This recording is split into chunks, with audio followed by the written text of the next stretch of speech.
Seja bem-vindo ao propósito 150 dias para crescer com os Salmos.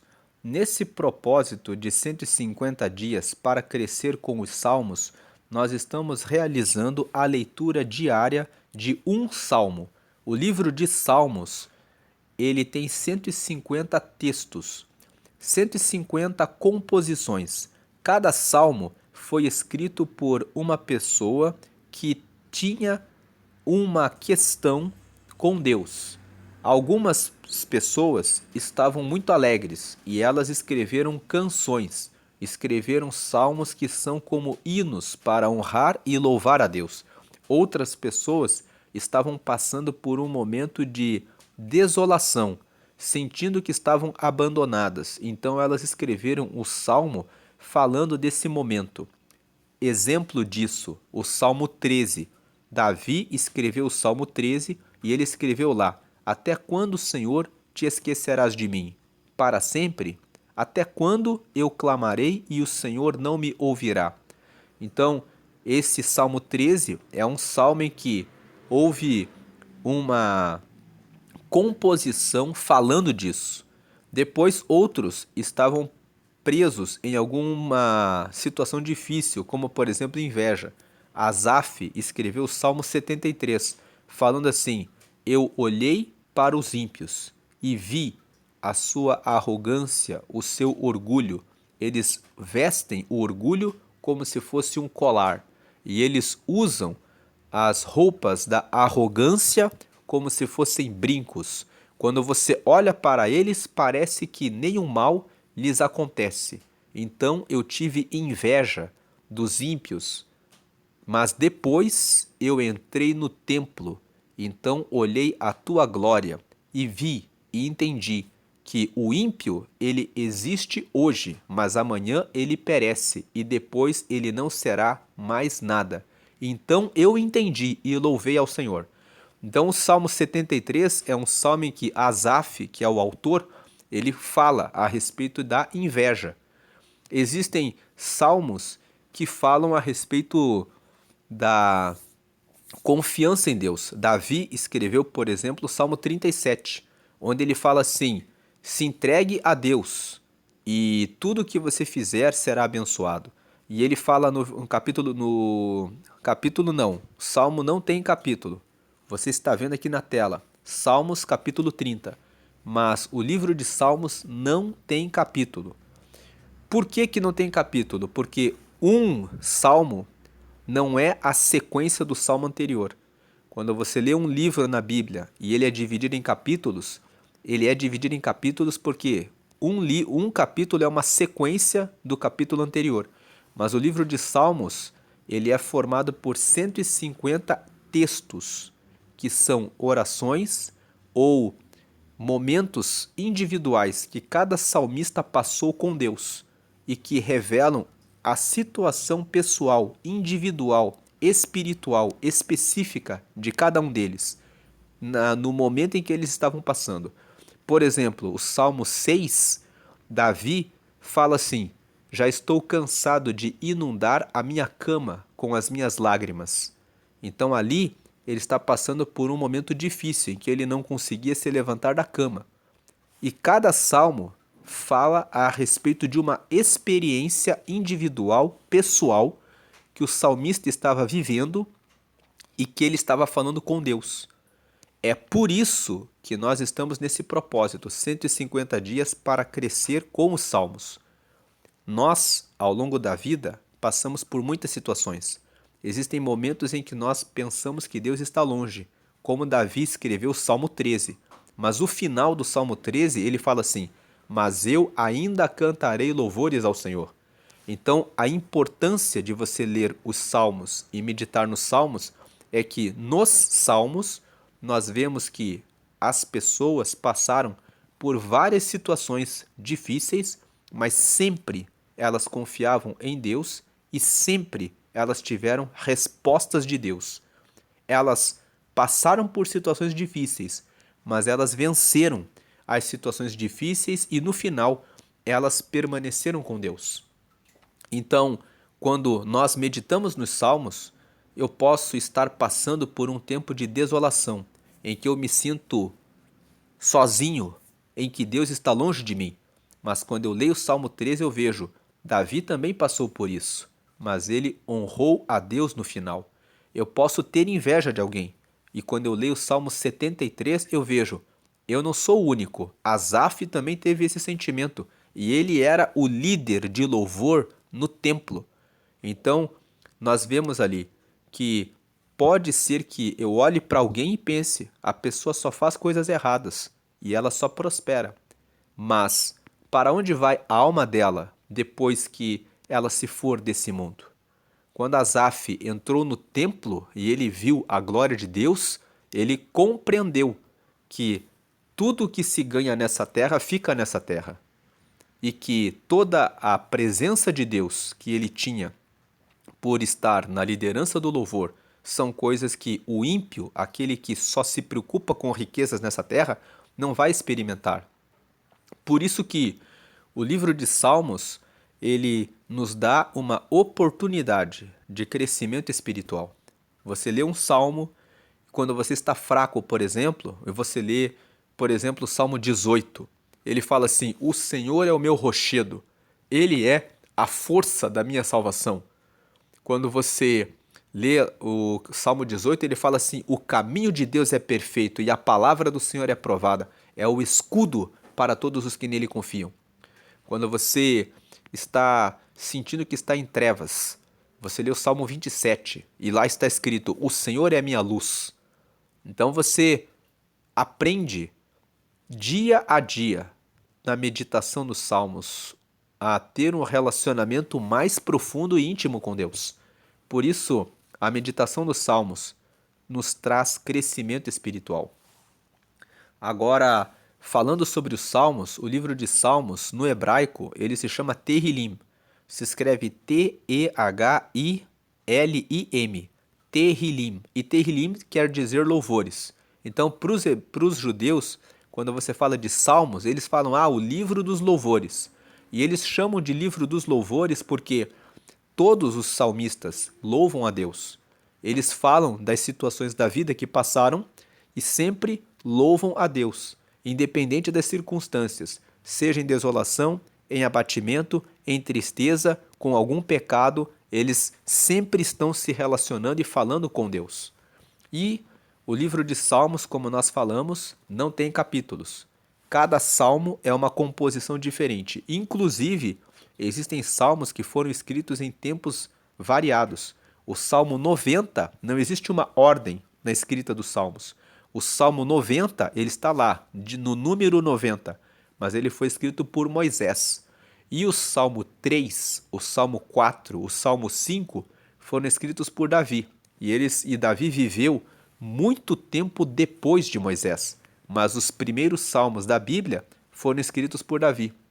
Então, não existe uma ordem em relação cronológica de você pensar, o Salmo 1 foi escrito há mais tempo, depois o Salmo 2 foi escrito depois no tempo.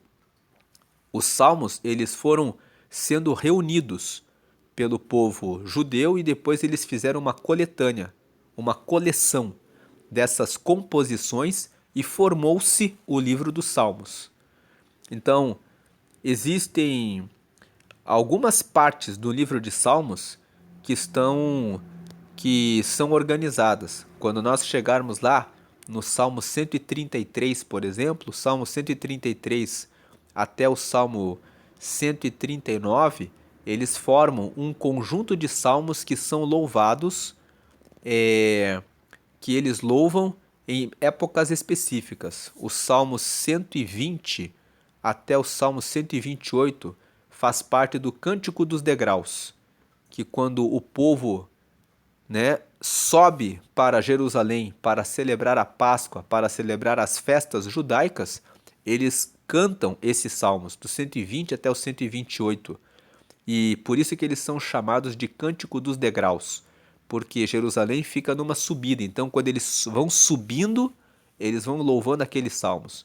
Mas tirando essas partes que foram organizadas e colocadas em ordem, na maioria das vezes o livro de Salmos ele não tem uma sequência cronológica.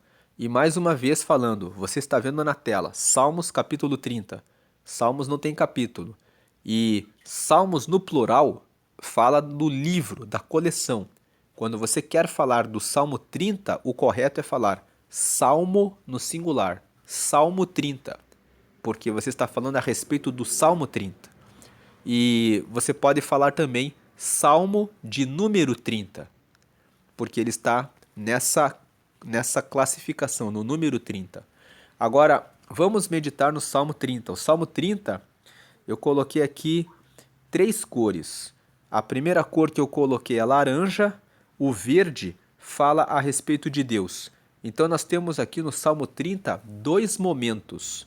O primeiro momento, o salmista fala aqui nos versículos 1, 2 e 3 o seguinte: Exaltar-te-ei, ó Senhor, porque tu me exaltaste, e não fizeste com que meus inimigos se alegrassem sobre mim. Versículo 2: Senhor meu Deus, clamei a ti e tu me saraste. Versículo 3: Senhor, fizeste subir a minha alma da sepultura, conservaste minha vida para que não descesse ao abismo. Então, o Salmo 30 fala a respeito de uma situação em que ele estava cercado por inimigos e ele estava enfermo, pensando que ele poderia morrer, mas Deus curou ele. Então ele fala que eu vou exaltar ao Senhor, porque o Senhor me exaltou, o Senhor me colocou por cima, e os meus inimigos não me derrotaram. Eu clamei ao Senhor, e o Senhor me curou, me sarou, e me fez subir a minha alma da sepultura. Agora ele fala no versículo 4 e 5 que nós devemos louvar ao Senhor. Por quê? Porque Deus livrou ele dos inimigos dele e curou ele. Então ele fala no 4: Cantai ao Senhor, vós que sois seus santos, e celebrai a memória da sua santidade. Cantai ao Senhor, vós que sois seus santos. A palavra santo significa separado.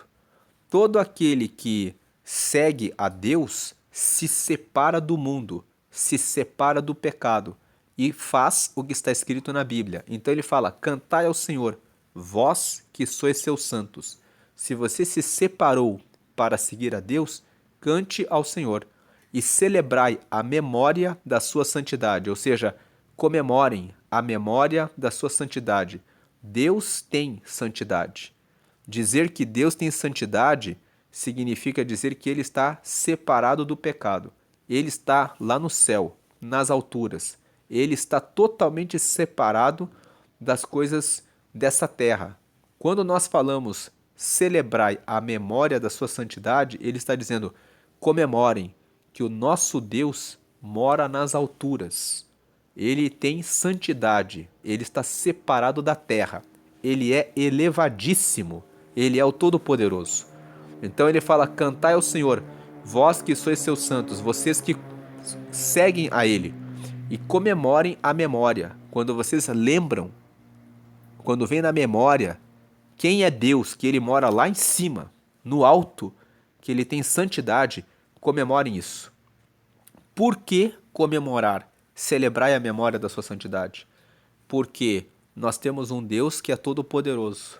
Ele tem poder de livrar dos inimigos e de nos curar, porque ele tem santidade, ele é altíssimo. Aí versículo 5, porque a sua ira dura só um momento. No seu favor está a vida. O choro pode durar uma noite, mas a alegria vem pela manhã.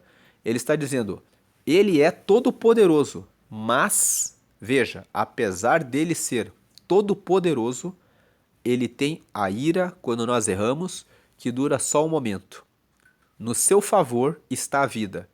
No favor de Deus, quando Deus estende a mão para nós e nos dá o seu favor, quando ele fala: eu vou te ajudar, nisso está a vida, no favor de Deus. Quais são os favores? Quando alguém faz um favor para você, você pede alguma coisa para alguém. Você pode me trazer uma água? Você pode me trazer essa caneta, esse caderno? Pode me alcançar aqui? E a pessoa estende para você, você fala obrigado. Então, você recebeu um favor. Favor, alguém fez algo para você. Então, no favor de Deus está a vida. Quando Deus fala: eu vou te dar vida, eu vou te abençoar, eu vou abrir as portas, as janelas dos céus. No favor de Deus está a vida. Quando Deus faz o favor dele para nós, nós recebemos a vida. O choro pode durar uma noite, mas a alegria vem pela manhã.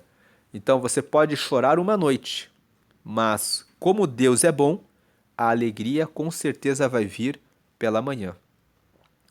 E Deus, ele fez o maior de todos os favores por nós.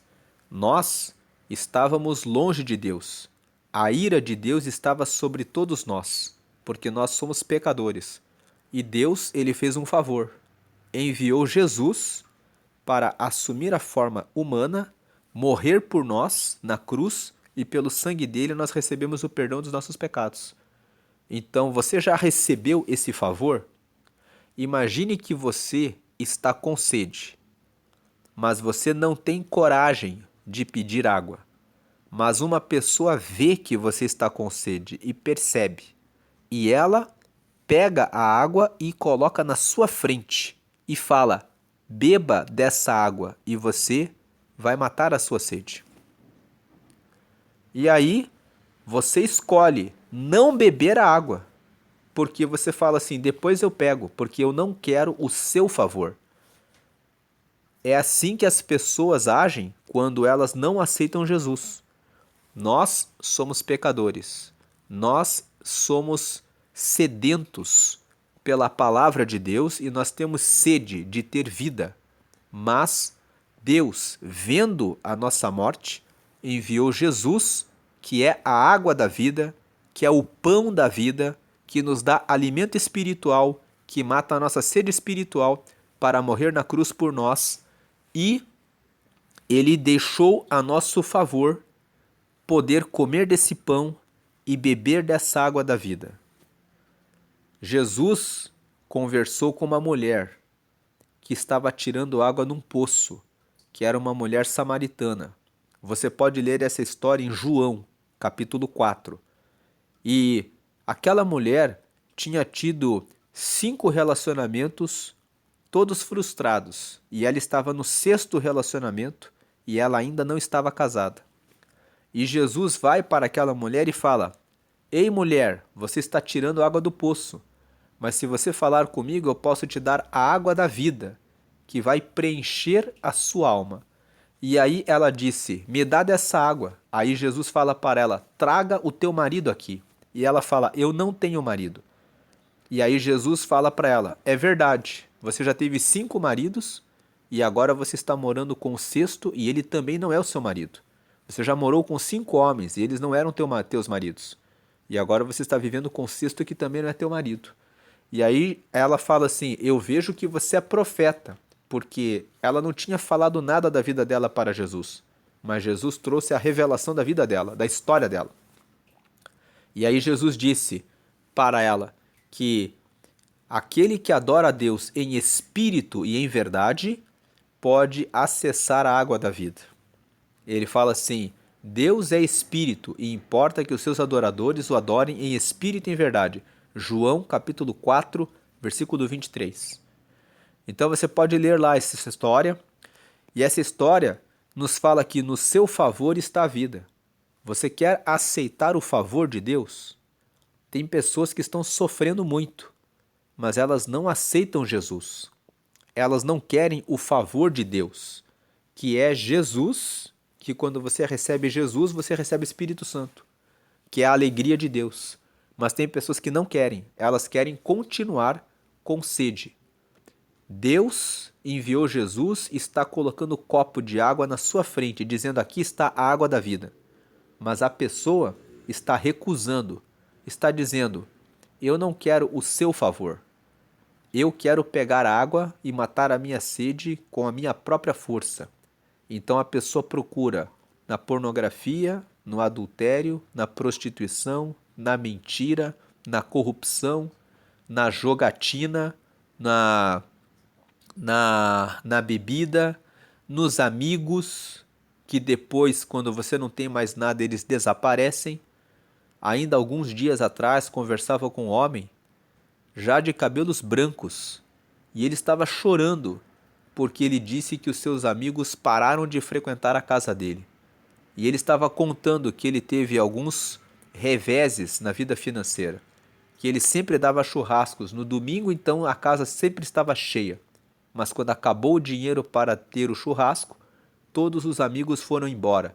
E ele estava ali chorando e dizendo: por que que tem que ser assim? E nós estávamos lendo o texto de Provérbios, capítulo 19, onde tem um texto que fala assim: que os irmãos do pobre correm dele, quanto mais os seus amigos. Ele corre atrás deles, mas eles não lhe respondem.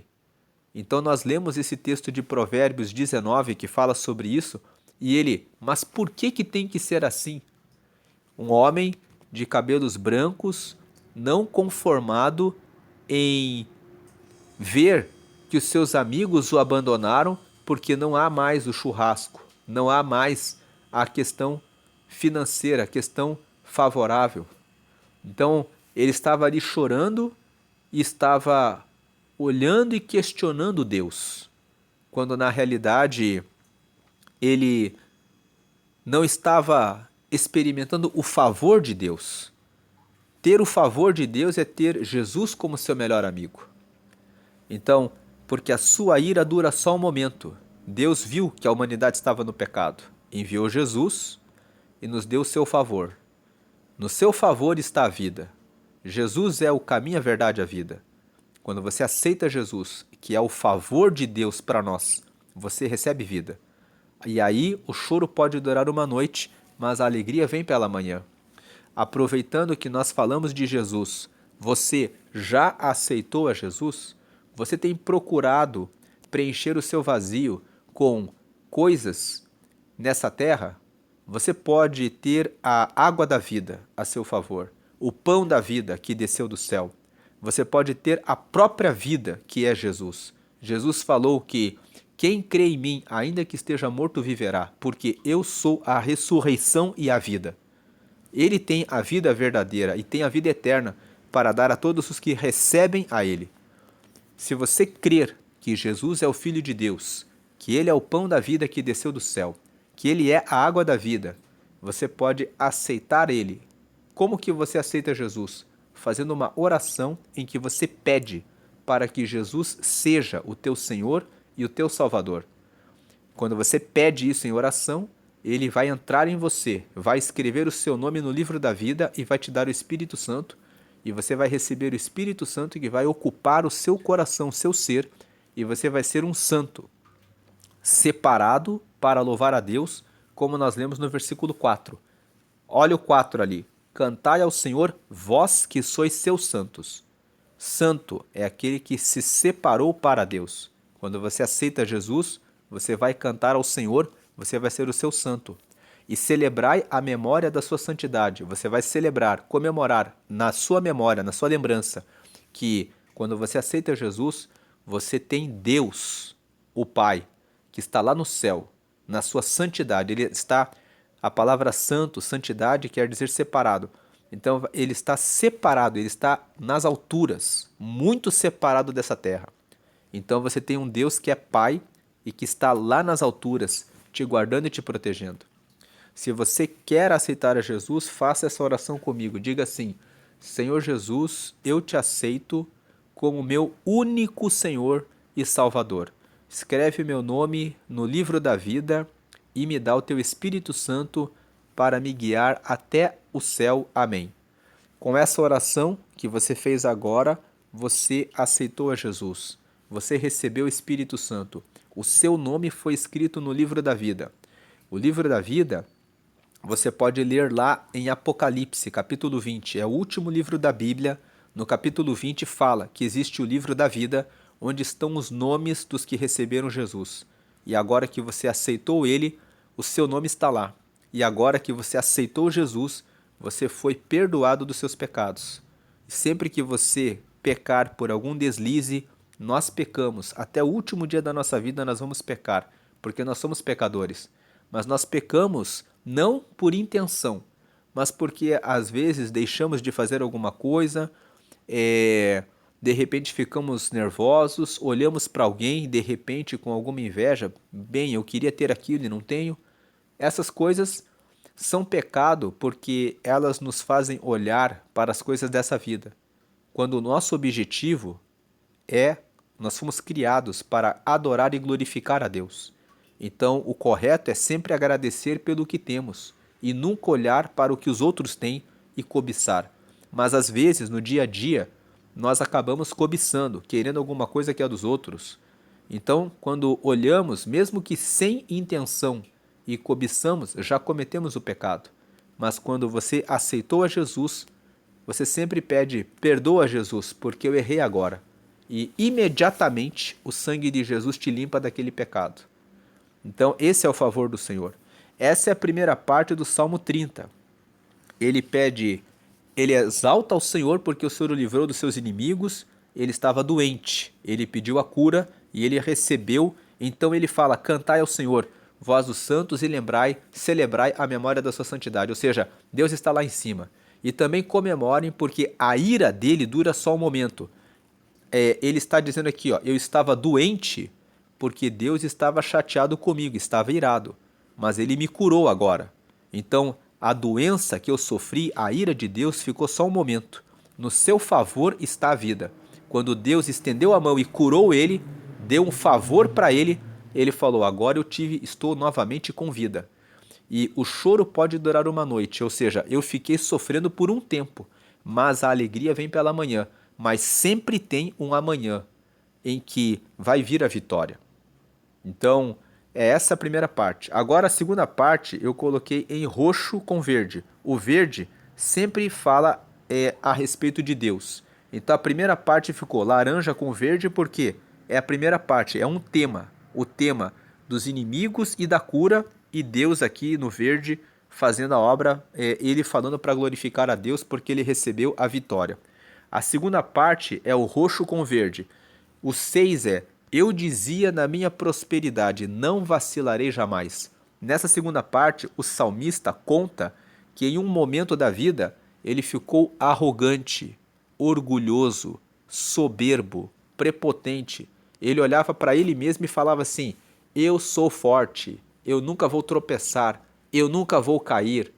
Então ele fala aqui, eu dizia na minha prosperidade, em outras palavras, antes de eu cair nos inimigos e na doença, eu estava lá muito bem. Eu olhava para mim mesmo e eu falava assim, eu nunca vou cair.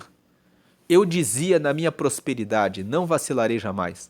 Tem momentos que, quando a gente está em uma boa condição, a gente pode correr esse risco de achar que a gente nunca vai cair.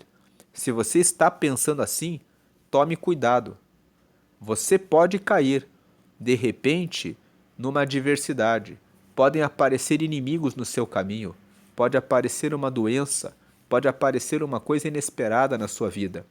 Você é pó, só Deus é Deus.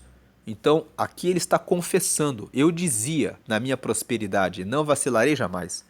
Aí, versículo 7, tu, Senhor, pelo teu favor, fizeste forte a minha montanha. Tu encobriste o teu rosto e fiquei perturbado. Então ele está falando aqui, eu achava que eu era o máximo. E tu, Senhor, pelo teu favor fizeste forte a minha montanha. Mas na verdade foi Deus que fez a minha montanha ser forte. E aí, na segunda parte do versículo 7, ele fala, mas tu encobriste o teu rosto e eu fiquei perturbado. Se Deus encobre o rosto dele para nós e não mostra a glória dele para nós e a presença dele para nós, nós ficamos vazios. E quando estamos vazios de Deus, ficamos perturbados. Ele está dizendo, eu achava que eu nunca ia cair. Foi o Senhor, na verdade, que fez a minha montanha ser forte. Quando o Senhor encobriu o seu rosto, eu fiquei perturbado. Então, quando Deus se afastou dele, por ele ficar arrogante, ele sentiu a falta de Deus. É isso que ele está falando no versículo 7. Aí o versículo 8, a ti, Senhor, clamei e ao Senhor supliquei. Então o que ele fez? Ele sentiu a miséria dele. Ele sentiu o vazio da alma dele. E aí ele clamou. Clamar é pedir como que gritando. Falou, Senhor, não tira a tua presença da minha vida. e ao Senhor eu supliquei. E aí ele fez umas perguntas para Deus. Aqui o versículo 9, ó. Que proveito há no meu sangue quando desço a cova? Porventura te louvará o pó? Anunciará ele a tua verdade? 10. Ouve, Senhor, e tem piedade de mim, Senhor. Sê o meu auxílio. Então aqui, quando ele viu que o orgulho dele, Deus encobriu o rosto dele, e ele ficou à beira da morte, dessa doença, cercado pelos inimigos que nós lemos na primeira parte do Salmo, aí ele pensou, eu posso morrer agora. E aí ele perguntou para Deus, que proveito que tem se eu morrer, Deus?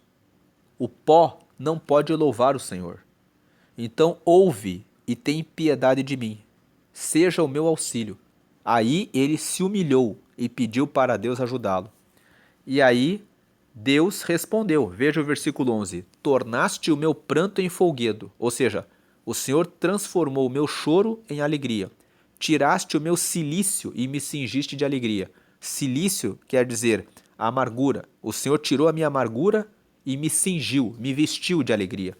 12. Para que a minha glória te cante louvores. Ou seja, para que eu, sendo honrado, receba a glória de ter saúde e vencer os meus inimigos, te cante louvores e não se cale, Senhor, Deus meu, eu te louvarei para sempre.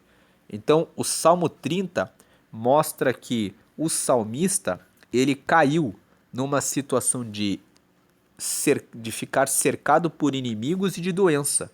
E depois ele foi curado e ele se alegrou e disse para todos, cantem a Deus, porque Deus ele fica irado, mas a ira dele dura só um pouco.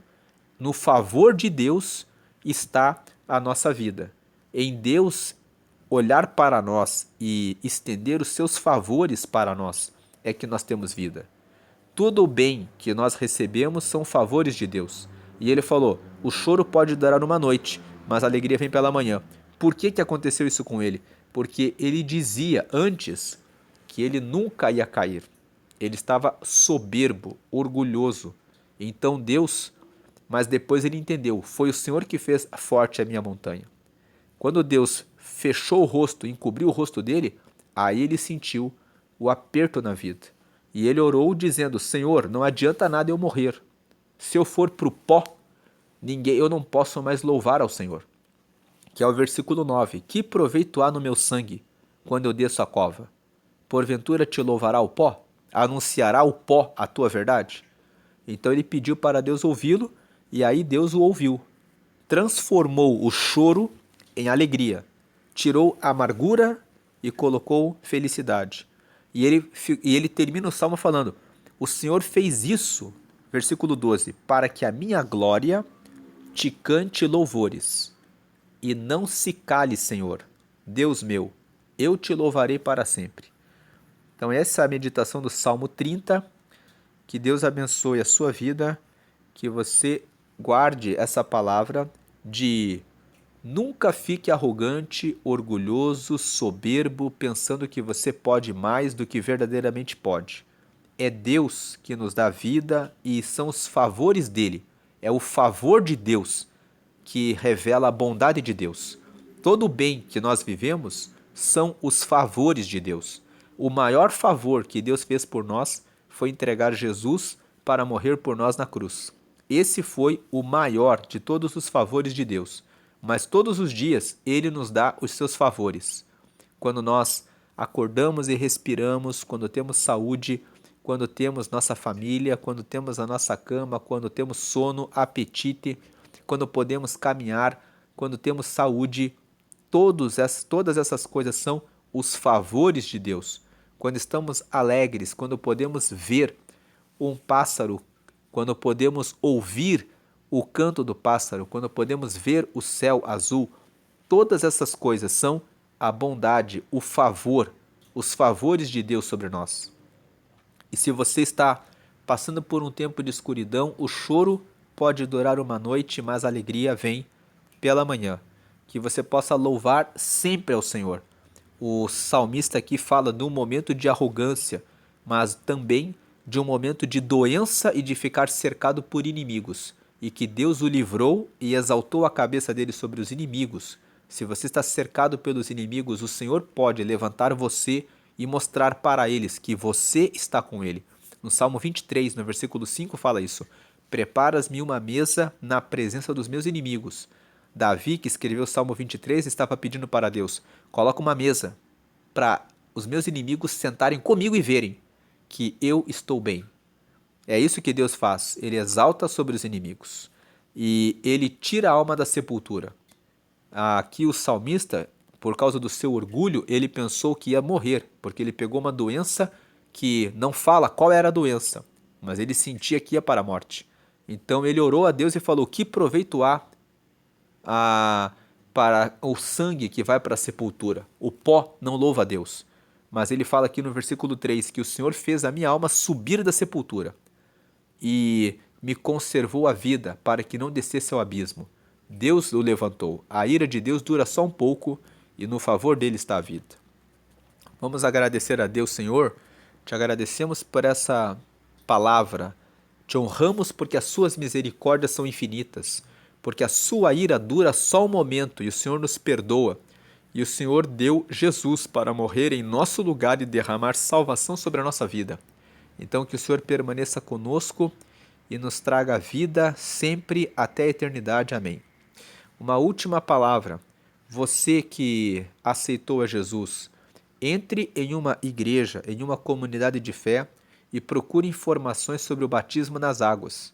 Você deve se batizar nas águas. Quando você se batiza nas águas, você está lavando a sua vida dos pecados, deixando eles para trás. O sangue de Jesus te lava. Quando você sai das águas, você está dizendo: eu estou agora para uma nova vida com Jesus. E depois que você for batizado, participe da ceia. A ceia foi celebrada por Jesus e ele partiu um pão e deu o fruto da vide para os discípulos, dizendo: esse pão é o meu corpo, que é partido por vocês. E esse cálice simboliza o meu sangue, que é derramado por vós para perdoar os pecados de vocês. Todas as vezes que nós participamos da ceia, nós relembramos que Jesus deu o seu corpo e o seu sangue por nós. E lembramos que um dia ele vai voltar e nós vamos cear com ele na eternidade, para a glória do nome dele. Deus abençoe hoje e sempre a graça e paz de Jesus.